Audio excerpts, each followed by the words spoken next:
Jim, first of all, great to see you. Great to see you back. Yeah. How are you, and how's the recovery from the surgery? How's it all going? Yeah, been great. You know, it's 8 weeks tomorrow, Tuesday, so ahead of schedule. You know, I was looking to come to the Blythe game last Saturday. Obviously, the COVID situations put an end to that. But you know, I've been chomping at the bit to get back. But it's important that I don't rush. You know, I've had a major operation, but as I say, I'm walking an hour and a half a day. You know, I feel strong. I'm not fully recovered. Obviously, lungs take a bit of time as well for the little bit that you know, you're on a ventilator and things like that after your operation. But all in all, ahead of schedule, pleased the way it's gone, feeling fit and strong, and just can't wait to get back into it. Of course, the focus is always on your recovery. Talk me through the dynamic of how you've sort of communicated with Chaddy, and the relationship that you've got. It's obviously a really good one. How you've sort of managed from afar, if you like. I'm sure it's been a lot different from what you used to.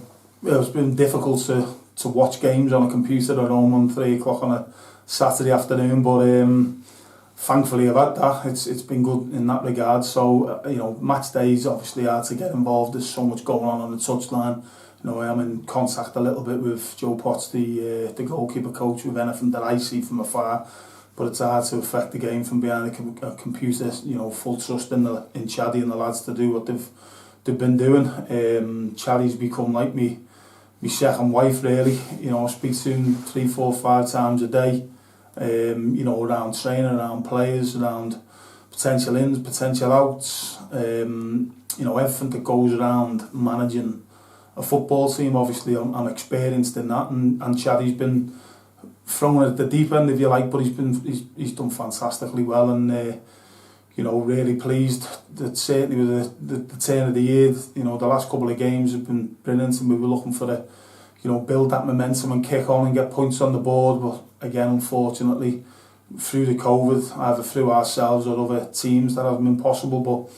But no, it's a regular interaction between me and Chaddy to make sure that between us we do what's right to put ourselves in the best position. But, you know, in these uncertain times, you know, we're not just discussing football or how we're going to approach a game and things. We're talking now about, you know, how can we do a gym session with the social distancing? How can we plan that around COVID? There's so much to take on board and so much to do at the minute. But as I say, it's been great. I've been in regular contact, and now thankfully I'm going to start easing back in. As I say, it could have been last week, but I'm looking forward to that now, and you know, getting stuck in and making sure that we do all we can to, when the games do come round, to be able to win games of football and give ourselves a good chance of finishing the season successfully. You mentioned there the uncertainty. We're currently in a period of more uncertainty with the league.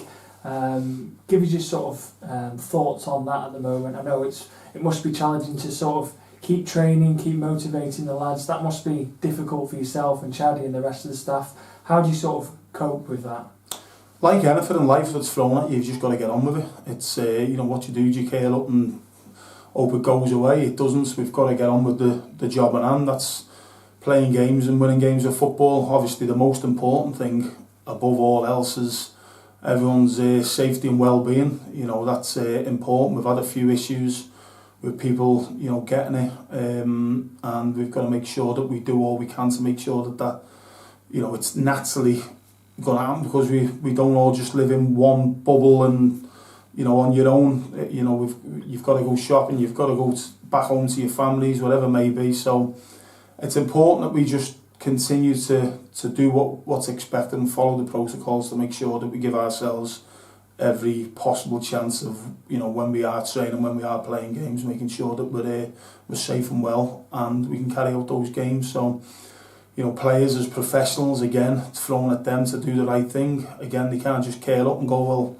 I can't do nothing about it. They've got to make sure that they take over the best they can. We've done Zoom sessions with them to make sure that we keep on top of them best we can.